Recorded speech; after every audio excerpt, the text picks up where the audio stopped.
Bonjour à toutes et à tous, on va commencer cette revue de presse comme très souvent avec les journaux français. Le Paris Saint-Germain s'est imposé 2-0 hier soir face à Nice. Lionel Messi a fait un match de très grande classe, il a même marqué son premier but sur coup franc avec le PSG. Kasper Schmeichel ne pouvait rien faire, mais ce qui a fait basculer le choc, c'est l'entrée en jeu de Kylian Mbappé en seconde période. Il est irremplaçable comme le titre l'équipe ce matin. C'est lui qui a arraché la victoire à la 83e minute. Avec ce très bon résultat, Paris reprend la tête du championnat français et fait le plein de confiance avant de se déplacer à Lisbonne pour jouer contre le Benfica en Ligue des Champions. Puis hier, le Racing Club de Strasbourg a été sèchement battu par le Stade Rennais devant son public 3-1. Les Alsaciens sont toujours à la recherche de leur première victoire de la saison. C'est l'alerte rouge pour le journal régional Les Dernières Nouvelles d'Alsace. On parlait du Benfica il y a quelques secondes, et bien le prochain adversaire du PSG est en plein doute après un match nul déroutant 0-0 contre le Vitória Guimarães. Le leader du championnat portugais a raté l'opportunité d'enchaîner une 8e victoire d'affilée. L'aigle descend sur terre, titre le Media Record. En plus, ça aurait pu être pire pour les Lisboètes, comme le rapporte Ojogo ce matin, car ils ont été sauvés par la VAR,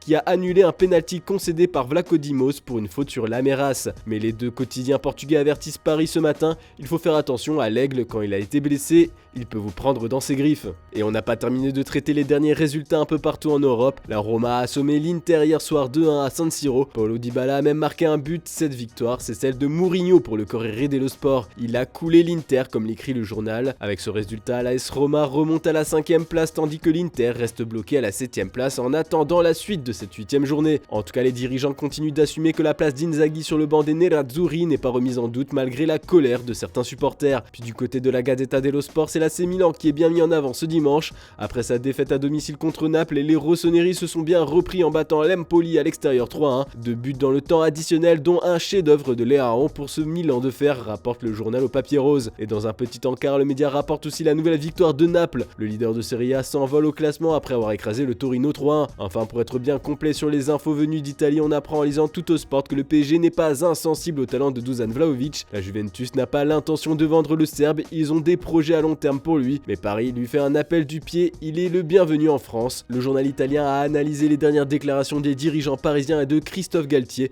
Tous assurent qu'il leur manque un autre attaquant. Et tiens, c'est bizarre quand ils donnent les caractéristiques de cette recrue qui leur manque. C'est le portrait parfait de Vlahovic. Pour les journalistes italiens, ce n'est pas un hasard, le PSG veut le buteur Bianconeri. Mais pour y arriver, il faudra faire une offre démesurée. Direction l'Espagne maintenant, les chroniqueurs du pays ont longuement analysé le dernier choc de Liga, Séville-Atlético. Et bien les hommes de Diego Simeone ont dominé tout le match et ont pris les 3 points avec une victoire 2-0. Et pour As ce matin, c'est surtout Koke qui a brillé. Il a encore plus rentré dans l'histoire après le match, c'était sa 554e apparition sous le maillot des Colchoneros. Mais ce qui rend encore plus heureux les quotidiens pro Madrid ce dimanche, c'est le retour de Karim Benzema. Comme le rapporte Marca, le buteur français va retrouver les terrains après presque un mois d'absence. Cabo Nove a fait une très bonne préparation pendant la trêve internationale. Il devrait même débuter le match contre Osasuna. Une bonne nouvelle pour le Real et l'équipe de France. En tout cas, du côté de Barcelone, Lewandowski continue à donner le sourire à tous les supporters du Barça. Une fois encore, c'est lui qui offre une précieuse victoire aux siens. En difficulté contre Mallorca, c'est bien Golandowski qui a trouvé la faille, comme le surnomme Sport ce matin. Le Polonais a trouvé parfaitement le petit filet gauche de Rajkovic d'une frappe basse puissante. C'est Letaldowski pour Mundo Deportivo. Et pour l'instant, c'est le meilleur buteur de la Liga avec 9 buts en 7 matchs. Il creuse déjà l'écart avec Borja Iglesias et Iago Aspas. Le club catalan, leader temporaire, est sur une bonne dynamique et ça, c'est sûrement grâce à Xavi. D'ailleurs, le coach espagnol écrit encore plus l'histoire du Barça, cette fois comme coach. C'est le premier entraîneur du championnat espagnol à avoir disputé 18 matchs sans perdre à l'extérieur. Depuis son arrivée sur le banc du Barça, il compte 13 victoires et 5 nuls, atteignant 44 points sur 54 possibles. On termine ce tour en Angleterre, surtout avec le North London Derby, et c'est Arsenal qui s'est offert ce choc de prestige contre Tottenham 3-1. Un gros résultat qui permet aux Gunners de prendre le large en tête de la Premier League.